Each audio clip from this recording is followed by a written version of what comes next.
marriage, divorce, and the spiritual vision of Jesus. Welcome back, friends.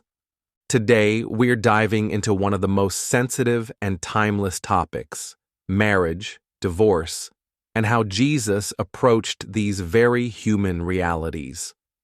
First, let's recall an intriguing episode from the Gospels.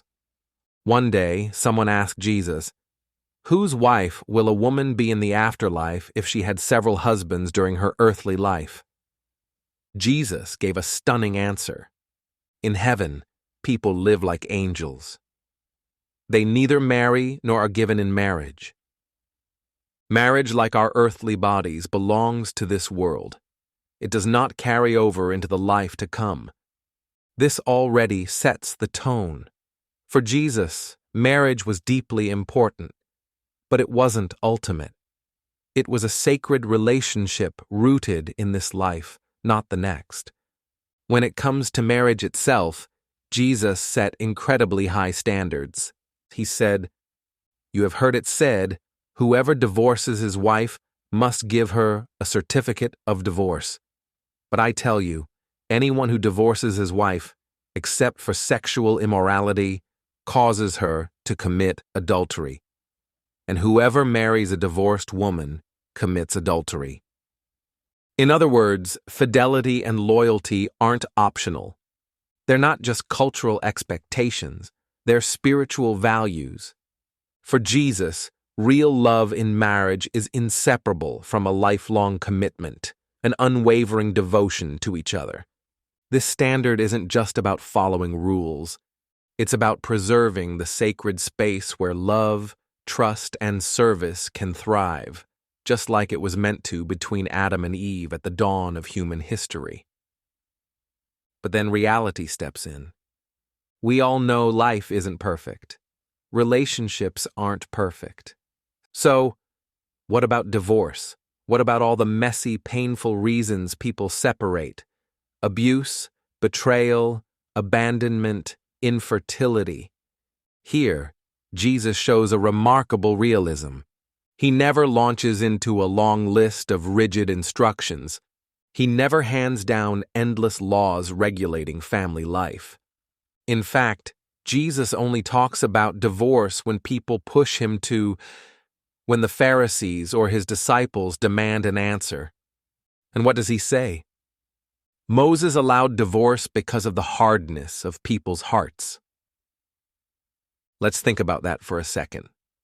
Moses, the great lawgiver, allowed divorce not because it was good, but because people are often cruel, treacherous, cowardly. Because sometimes marriages break under the weight of human failure. That's still true today. Human hearts are still hard. Families still fall apart, often painfully, despite good intentions. And so, divorce remains permitted, not as a goal, not as an ideal, but as a tragic necessity in a broken world. It's important to see what Jesus is really doing here. He doesn't issue a blanket prohibition on divorce for all time. Instead, he upholds an ideal, the beauty of a marriage grounded in loyalty, service, and spiritual unity. At the same time, he acknowledges human weakness, without trying to control every messy, tragic circumstance. He points us toward a higher vision, without crushing us under impossible burdens. Now, let's talk about family from another angle. Family isn't just a social convenience. In Jesus' view, marriage and family are spiritual covenants, something God has joined together. When two people marry, they're entering into a new covenant. They're breaking away from the family they were born into and forming something new, a new center of loyalty, love, and service. But again, Jesus doesn't romanticize this. He doesn't pretend every marriage is made in heaven. In fact, if God truly joined together every earthly marriage, he probably would have secured them more tightly. Jesus recognizes human freedom. People choose whom they marry, and sometimes those choices and the relationships that follow fall tragically short of God's ideal. Even when marriages break, life goes on. Children are still born, raised, and loved. People still stumble forward, learning to love and trust as best they can. And here's a subtle but crucial point. In the Gospels, we don't see a single monolithic teaching on divorce. Mark and Luke present Jesus' words as an absolute prohibition. No divorce under any circumstance. Matthew, on the other hand, adds an exception, except for sexual immorality. This variation shows us something. Even among the early Christians, there was discussion and reflection about what Jesus meant. The gospel writers and editors weren't blindly copying rules. They were wrestling with his vision, trying to apply it to real life. So what's the takeaway? Jesus' teaching on marriage and divorce isn't about religious legalism.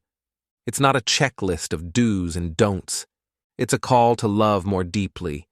It's a vision of marriage as a spiritual practice, a school where we learn loyalty, forgiveness, sacrifice, and grace. And when marriages fail, as they sometimes do, Jesus' compassion remains. The ideal remains. The hope remains. Because ultimately, Jesus came not to regulate our lives with new laws, but to call us into a new kind of life, a life rooted in love, mercy, and truth. Thanks for reflecting with me today. If you found this episode meaningful, consider sharing it with someone who's navigating the complicated waters of relationships and faith. Until next time, stay strong, stay honest, and stay open to love.